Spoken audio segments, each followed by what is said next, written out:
I don't know. Anyway, welcome to Savor Food and Body, everybody. Thank you for your appreciation with our technical difficulties. And today I am talking with Agnes Pina Toro. She is a psychotherapist and a body and food liberation coach. She holds a master's degree in mental health counseling and expressive art therapy. Agnes has expanded her experience as a whole health medicine certified practitioner, intuitive eating certified counselor, and has been trained in internal family systems, which is going to be an integral part of our conversation today.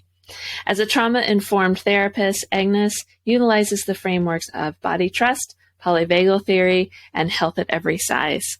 So, Agnes, thank you so much for taking the time to spend with us today and share your experience with us. I know that you have a very important personal story and what has brought you into doing this work. And so why don't we just dive in there? Tell us about how, you've been a psychotherapist, but how have you been making this pivot now into do some food and body liberation, and where did that pivot come from? Thank you so much, Amanda, for inviting me to your podcast. I'm so excited and grateful to be here. Yes, I have worked as a therapist for many years. And also for many years, I didn't know that I had an eating disorder. That was like news to me, even after becoming a therapist. And now I realize that many people don't know that they have some form of eating disorder or disorder eating, patterns and behaviors. So I became aware of that more or less 4 years ago. And after realizing that, then is when things clicked for me. And when I was able to go back in time, even to my first years of life, well, as far as I could remember, and I do remember now that around age 10 is when I was put on my first diet. And I really, of course, it wasn't fun. I didn't enjoy that. But I mean, a child at that age, you just do whatever you're told to do. Especially in the environment where I grew up, I just felt that was the normal way to live, especially for little girls who were a little chubby. And that was my luck, I felt like, because I'm this way, I have to follow these rules. Others, other little girls who were super skinny don't have to do this, but I have to. And I was a very good student of diets for many years. I grew up in this environment where physical appearance is really, really important. And originally from Venezuela, South America, and for better or for worse, my country has won many beauty pageants, including the Miss Universe, Miss Venezuela. It's a big deal in my country. So I didn't escape from that. Now I can say that is a traumatic way of being a woman, having to grow up with those huge expectations. Not that you have to be a Miss Universe, Miss Venezuela, but, just doing whatever it takes to have the physical appearance that people expect from you so you can be accepted, you can be wanted, and even if you want a partner in life, you just have to follow those rules. And it just took to a moment in my life where I just couldn't do it anymore. I had the physical appearance, I had the weight, I had all of that, but I really wasn't happy. I felt like my whole life, like I needed to just focus my whole mental energy, my effort on keeping up with that appearance, which imply that I had to restrict a lot. Because I believe that genetically I wasn't born to be a very skinny girl. I probably, was born just to be an average size. But average size in my culture is considered fat, pretty much. So yeah, I think I just touched rock bottom and I just couldn't, I couldn't do it anymore. I wasn't happy and it just limited my life in so many aspects. I would feel so uncomfortable in social events because I couldn't eat. And so it was a total struggle. And I just decided to get my own nutrition therapy with someone who is also trained on internal family systems. And that made it, that just made a difference. I worked with other more traditional nutritionists in the past, and it didn't work because it was just more of the same thing. So when I did my own internal family system work around body image and food, I was already trained on IFS. So I was using it with clients in more general ways. But after I went through this breakthrough, I just had this huge awareness and clarity about what is it that I wanted to do with my career from that point on. And it just became a passion of mine, a personal and professional passion to help other people, to go through these struggles, heal the relationship with body image and food, and do it in a different way, working with their unconscious and uncovering all of those very, very old beliefs, programming around body image and food that I feel that until I wasn't able to tap into that, it was impossible for me to change how I related to body image and food. There's a couple of things there that I want to highlight too for us. Is one, your experience is not of an American experience. And so I think that's really important for people to hear, because so often, here we are in the United States where we're recording this. And so we get used to like, what's the American version of diet culture?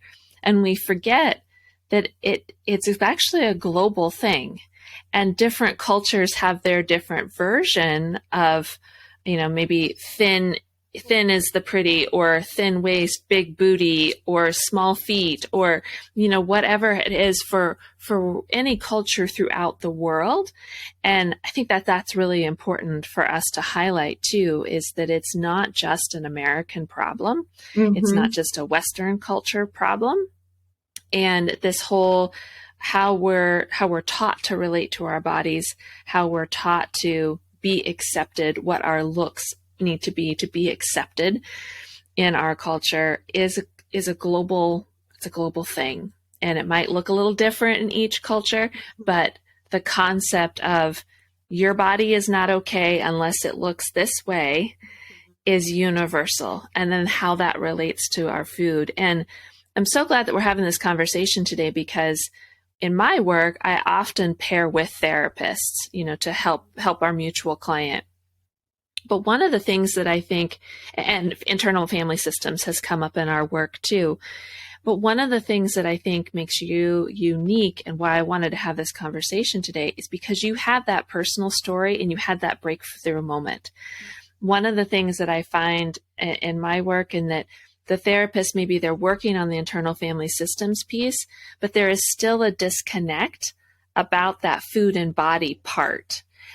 Because they either haven't had the lived experience, and this isn't dissing on the therapist by any means, but it's a whole different level when you've had that personal experience, and you kind of imply the personal experience to what you learn with internal family systems, and you see how those dots start lining up.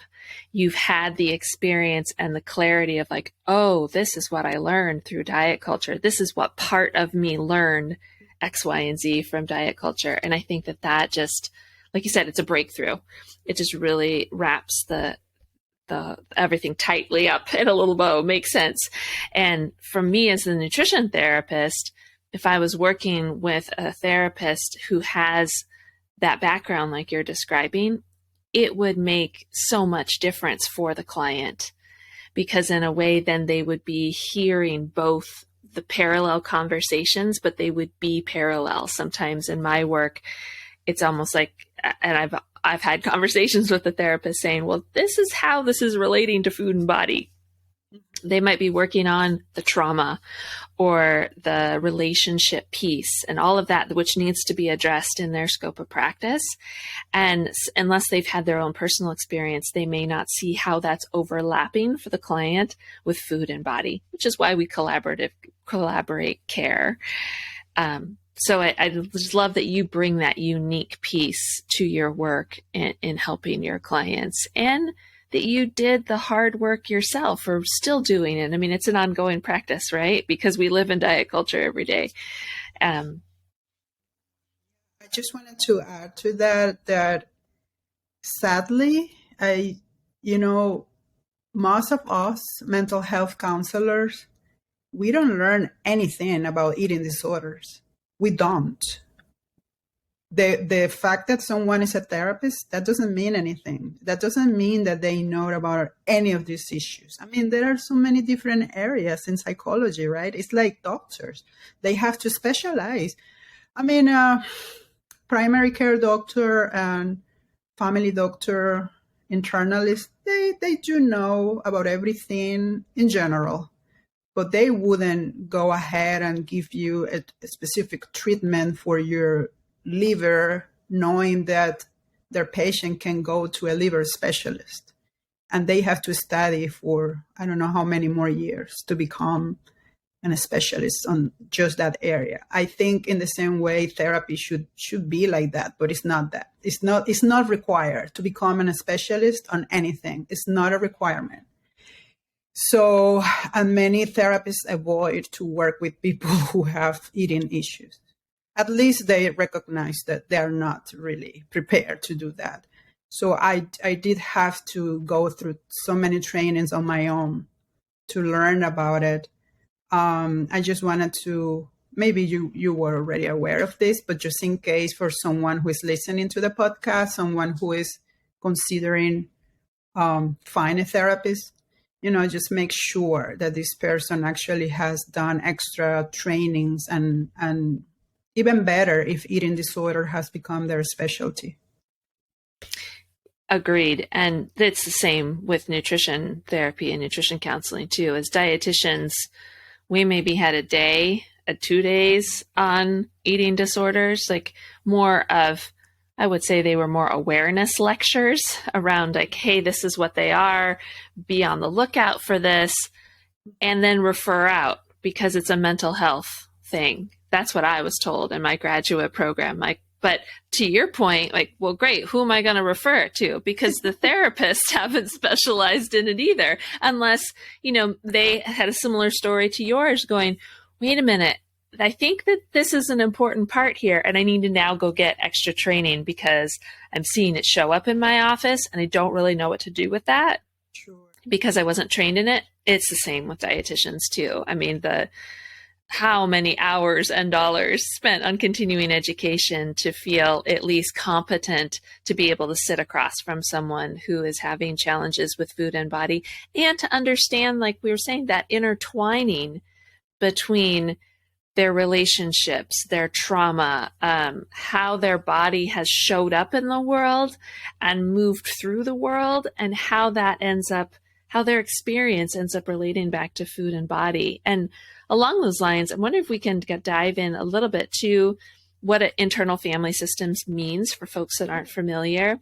And, most of our audience here are women in midlife. So we're talking decades. And the fact that you started your first diet at 10, that's kind of like the sweet spot, it seems like most people, as soon as puberty started happening, that's when they went on to their first diet. And so when we're talking about women that are in their late 30s, 40s, and 50s, we've got 10, 20, 30 years of dieting here. So help us to understand internal family systems and what that might mean for us understanding those individual stories that we've been told or have been a part of our big body story as we've been moving through the decades. Sure. My pleasure. So internal family systems is basically, in a nutshell, is a model of the mind. It's not like they came up with anything. They didn't invent this. Richard Schwartz, who is the developer of internal family systems, he's a scientist, and he just took the time to observe things. That's what a scientist does. And he observed how some patients talk in this way that many of us actually talk like this on a daily basis without becoming aware. Like sometimes we say, oh, there is a part of me that wants to go on this cruise. But there is this part of me that is making me feel irresponsible because I really don't have enough money to afford that. Even though there is a part of me that really, really would like to go because all of my friends are going. So we use this way of communicating this part's language on a daily basis without even being aware of it. So he started to observe this at a deeper level in his clients. And guess who? Teenagers with bulimia. That's how it all started. I didn't know that. With eating disorders. Mm-hmm. So he's such an amazing guy. He's very calm. He just likes to listen and observe. And he started to see the patterns. There was this teenager that was suicidal, and he was bulimic, and he was cutting himself. And there was one day when Richard Schwartz just became so frustrated because after having this long traditional therapy session, the boy came back next session with this huge cut on his face. And Richard Schwartz was like, as a therapist, you kind of feel responsible for those things. It's not really your responsibility, but you do feel responsible. And he was like, Richard Schwartz was like, oh my God, I cannot do this anymore. This is like, no, I give up. And then the boy said, well, there is a part of me that doesn't want you to give up. And Richard Schwartz also said, you win, like suicidal, like your intentions to hurt yourself win. And the boy was like, no, we don't want to win. There is a part of me that doesn't want to win, doesn't want to hurt myself, but it's just happening. So he just went deeper with that, and he started to have a conversation with that part of this client, this patient, and he got so much information. It was almost like getting access to the unconscious of this client, where all of this belief about himself, old messages that told him that he wasn't good enough, that he deserved to die for so many different reasons. So he just continued to observe, explore, and he started to talk to patients' parts. It took him many, many, many years to really put like a theory together.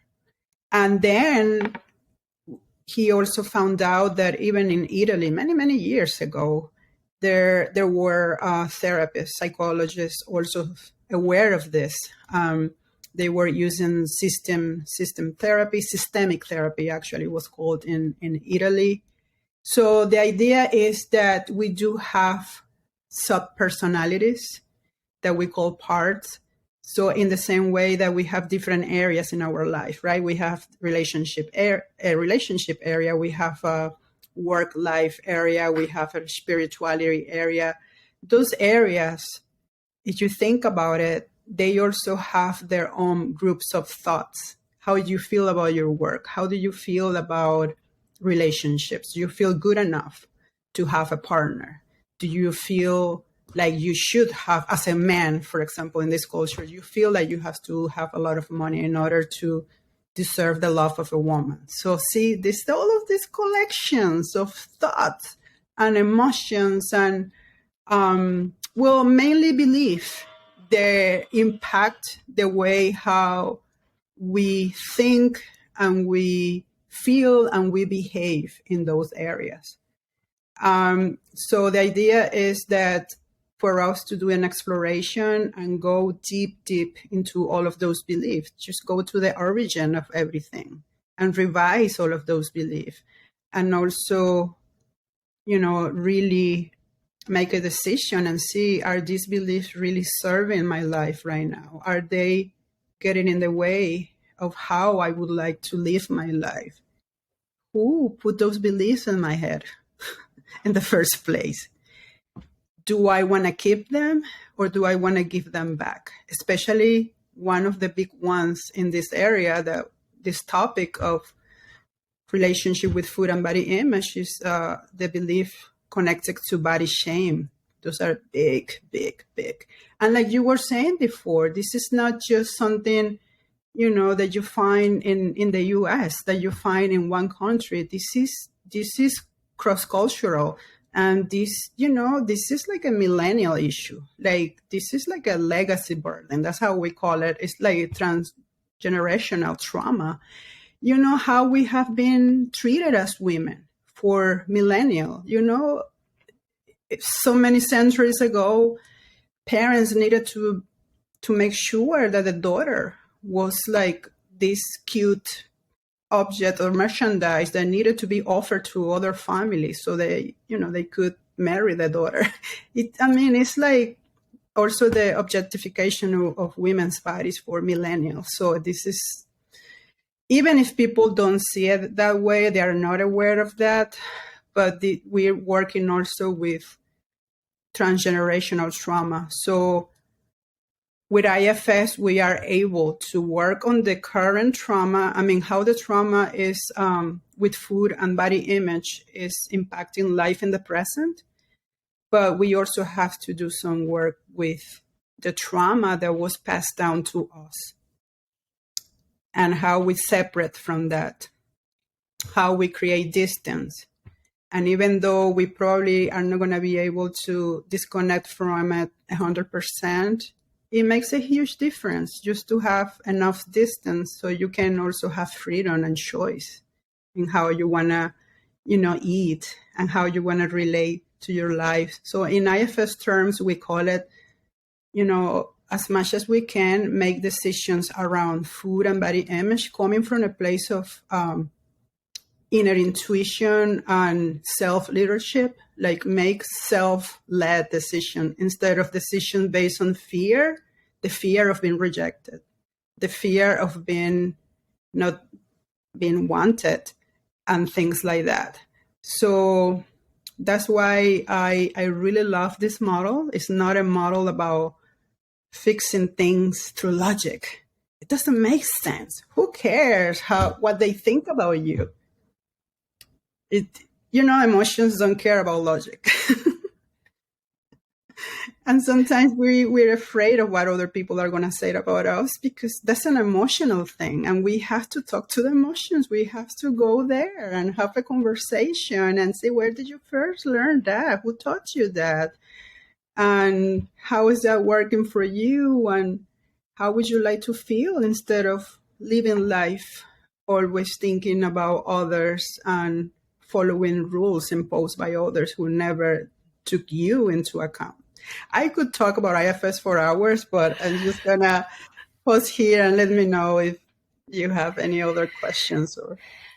I think that description is really helpful. And one of the things that stood out to me when we were emailing, setting this conversation up, and you were talking about in one of your talking points, the importance of becoming aware of the body and food parts in our minds. So you mentioned, there might be a part of someone that wants to be skinny so they can be accepted and loved.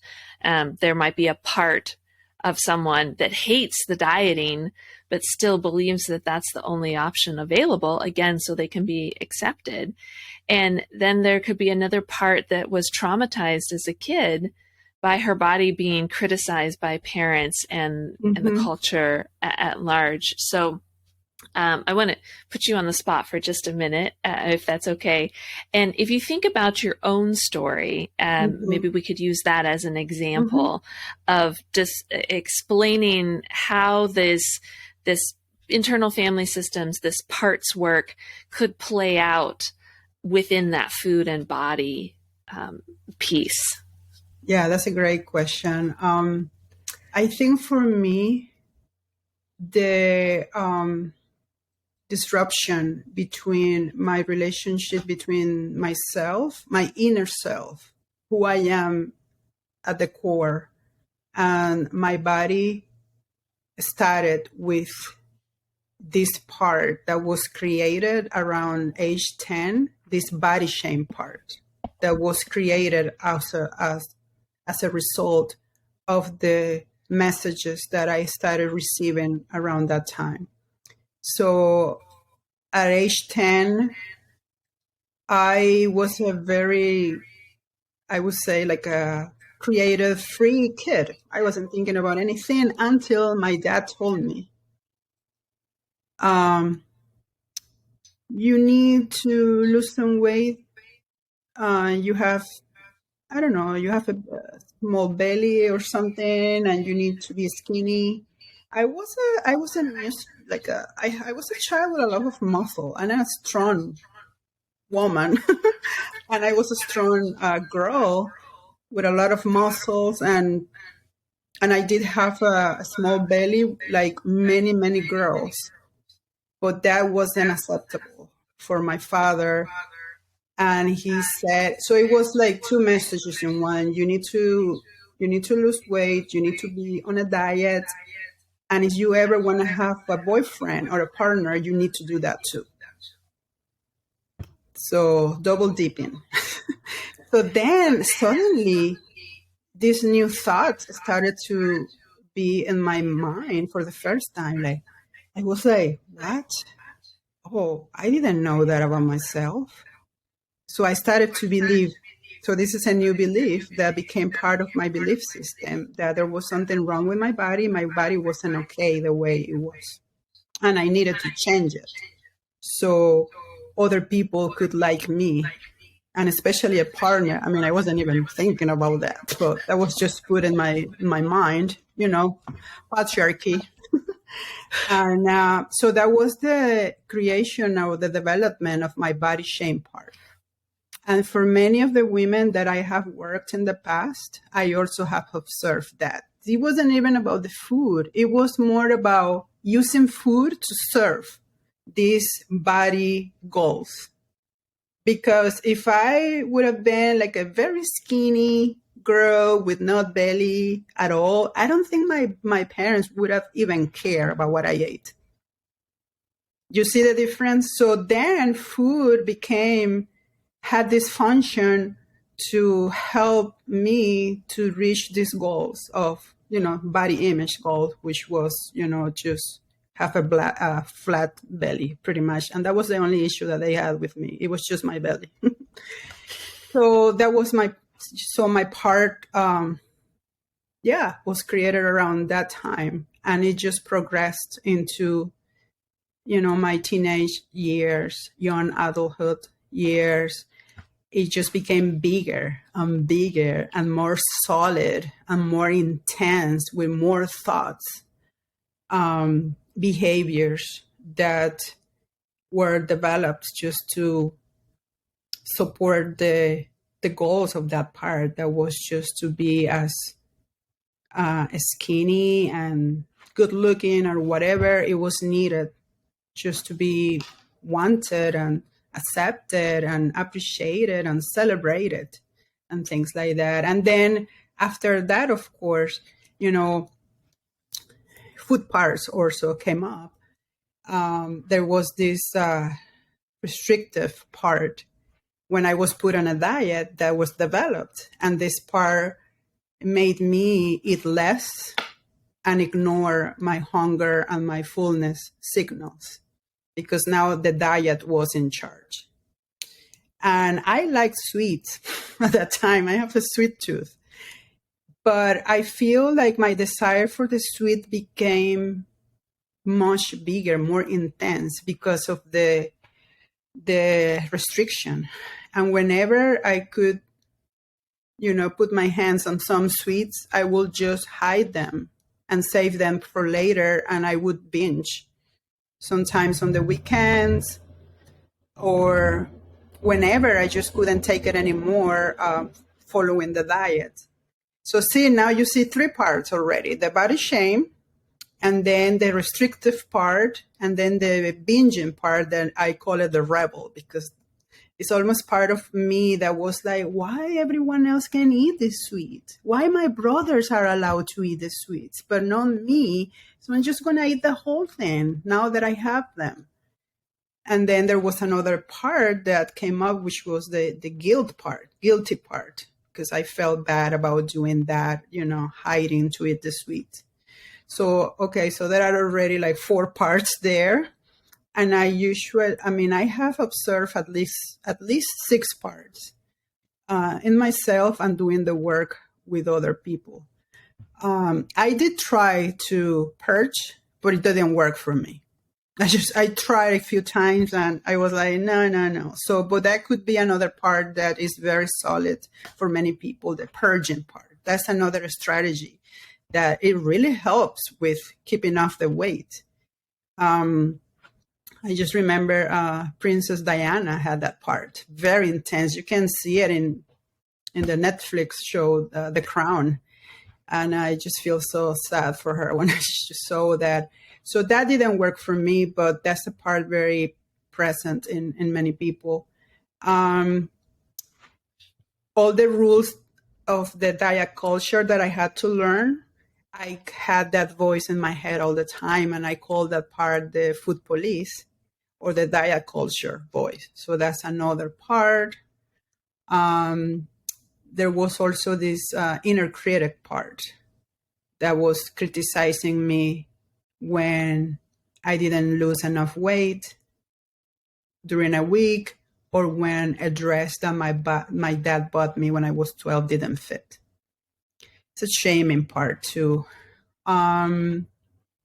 Let me see. I think there is one more: the food police, the diet culture, the inner critic also. So those are the basic parts that I have observed during my disorder eating stage in life. And right now, I happily can say that all of them have relaxed enough for not wanting to have control of all of my decisions in this area of my life. And that's the work that you do with them. Instead of rejecting them, calling them names or things like that, it doesn't work. I tried. We just witness them. It's almost like having an interview with this part of you that never was heard. Nobody cared about it. For the very first time, it can be a very vulnerable thing to do, very emotional. You're working with the unconscious pretty much. But it can be so healing and freeing, and it's such a relief to be able to encounter this. Other people in other approaches, they will call it like shadow parts of you, like Carl Jung. He was big on this. So see, it's very similar to IFS. He also talked so much about the unconscious and the shadow parts that we really need to meet them. We need to become friends with them, and they can totally relax. I can tell you on a live example of that. Many of the clients that I have worked with, so those are the main parts that I have to meet after so many years of them just being on their own, and also being exiled and rejected and ignored. What I'm hearing from you too, as you're describing all of that, is this piece that I think it's really critical in our work and helping our clients get to this piece, and it's mindfulness. And we can apply mindfulness to, noticing hunger and fullness cues and satisfaction. But what I'm hearing from you too, and you correct me if I'm wrong, but we need this level of mindfulness and awareness to even understand that those parts are there. Yes. Yes. In order to acknowledge them, to give Mm-hmm. them their voice, but then also through compassionate curiosity, as we're Mm-hmm. digging into like, what's this voice about? Like, what are you getting at? Then that is also helping us to relax those parts. Yes, yes, absolutely. I'm so glad that you're mentioning that because I thought about mindfulness. Yeah, when you do a guided meditation and mindfulness meditation, yeah, you need that awareness first. And mindfulness is really great to notice those thoughts, those emotions. That's like a first step, but we go deeper. So that's the difference between plain mindfulness, basic mindfulness. You need that as a first step. With IFS, we just not only acknowledge them and let them go. No, we actually don't let them go. We are like, hey, come here. I want to get to know you. Let's have a chat. Just sit here. And we start this internal dialogue with them. So we go a little deeper, but we do need awareness first. And we follow all kinds of protocols, techniques to help people to get into themselves, which most people are not. They are not even aware of their bodies. But if the person had been meditating before, I have noticed that this flows a little easier because they already have that relationship with their internal world.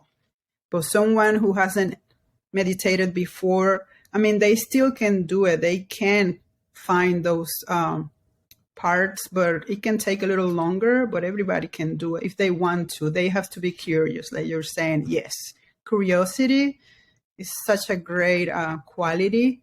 And I also want to add that in addition to all of these different parts that make up this system in our mind, it's an internal system. And it's a family system because, they are with us all the time. It's almost like, your mom, your dad, your sister, but this is a different family system inside of your head. That's why it's called like that. But every system needs a leader, right? For a family would be the parents, hopefully. Otherwise, the kids are just out of control. And who is the leader? Who is supposed to be the leader of this system in our mind, including our body and foot part? Is supposed to be your inner self, your core. Who are you at your core? Is your inner source of wisdom, of curiosity, compassion, kindness. And we all have that. We are born with that capacity, but because of all of the messages and belief that we collect as we start growing up, that's going to make a difference between how in touch are you still with yourself. Dick Schwartz worked even with criminals, Amanda, and it was amazing how he was able to help them and see that they do have that core inside of them. But it was almost like pushed down by all of the tragedies that they went through. But once all of those parts that are abusive, that, want to rob banks or hurt people, when all of that is healed, then the inner self can emerge. It's almost like after the storm, the river is all murky and you cannot see the bottom. But after the storm is gone, the waters are calm, you can see the gold at the bottom. I'm saying the gold because in Venezuela, there's a lot of gold in the rivers. But you know what I mean? So that is your core. That's who you really are. And so we want to start making decisions about your body and about food coming from this place of inner intuition and inner wisdom. We call it making self-led decision instead of fear-based decisions, because I'm going to be rejected by these people. I need to lose weight before I go to this person's wedding. That is a fear-based decision that is going to continue to disrupt your relationship with your own body. So yeah, I just wanted to add that at the end, that's the ultimate goal, how to reactivate the most important relationship in our life, that is with our inner self. And that can be so helpful in the moment of making decisions about food and body. One of the things that you mentioned in our emailing back and forth and before we push record is that, and I just want to reiterate this as we wrap up, and that the importance of doing this psychological work, whether it's someone is working with a therapist that specializes in parts work or internal family systems, or like you say, other modalities that are somewhat similar. But it's just that idea of, it's so important to do that psychological work with those individual parts, because they do carry their own trauma. They have their negative and limiting beliefs and programming. And until we do that work, until we dive in and have those individual conversations with those parts, the basic principles of intuitive eating are going to be really hard, because there's so much going on behind the scenes beyond the hunger, fullness, and satisfaction.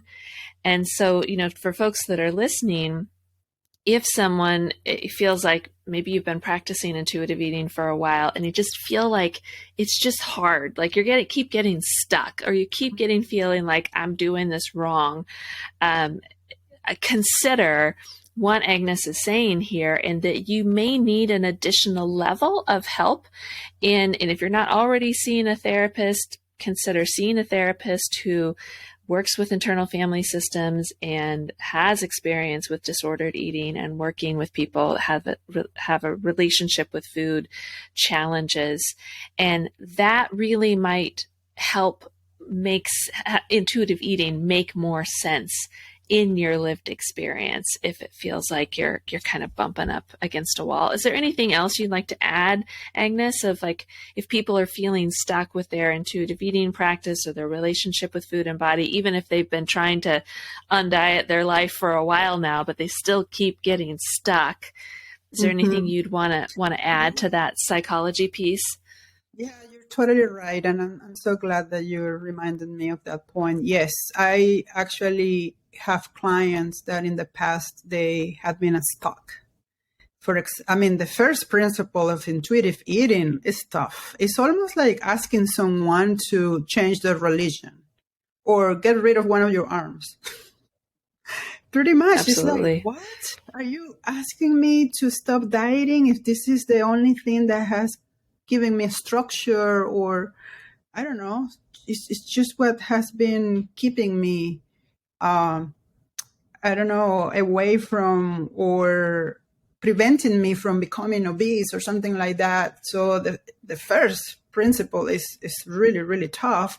So I'm lucky that, unfortunate, not lucky, because I have done so many trainings to be able to do this, that I can go back and forth with them through the intuitive eating workbook. When we start seeing that, we go back to the part that is getting in the way of that principle being even considered. For example, the principle of totally divesting from diet culture. So we work with the part that is getting in the way. So we stop the intuitive eating work. We go back to doing part work. We even get permission from the part to continue. So this is the self-sabotaging that many clients mention. Like, I don't have enough willpower, I'm lazy, I don't have enough motivation. It's not really that. It's actually because you're trying to do something that, first of all, is biological against. It's like, from a biological point of view, you're going against yourself. So your body's reacting. And psychologically, it's also, psychologically, you have all of this belief that you are not even aware of. So I do a lot of work around belief before even starting intuitive eating. I don't start with intuitive eating right away. No, we start with first doing some belief system detective work around body image and food. And we agree on what are the main beliefs that the client wants to work on.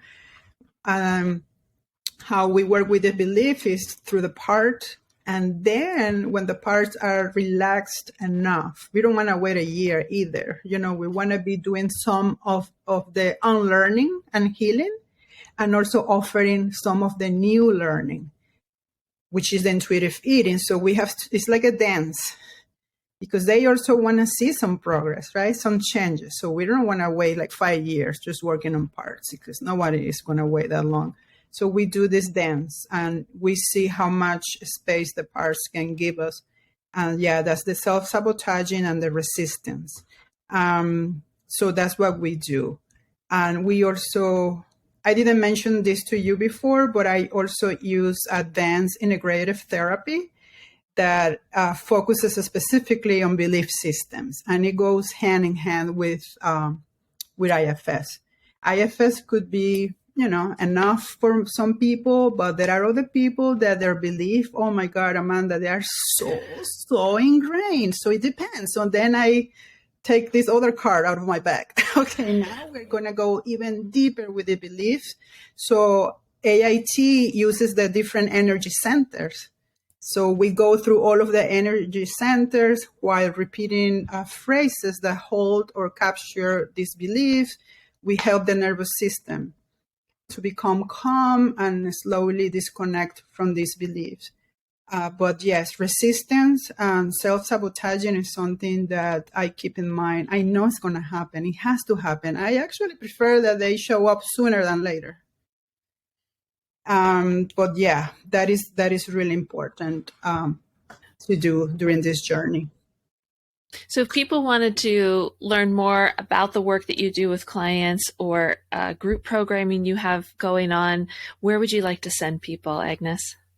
Yeah, they can go to my website, which is www.agnespeñatoro.com, and also on Instagram, Agnes Peñatoro. And I'm actually in the process of starting my beta version of my first online transformational program. That's why I'm also transitioning into coaching right now, because I feel like I can have more freedom to do transformational work with clients and not only therapy once a week.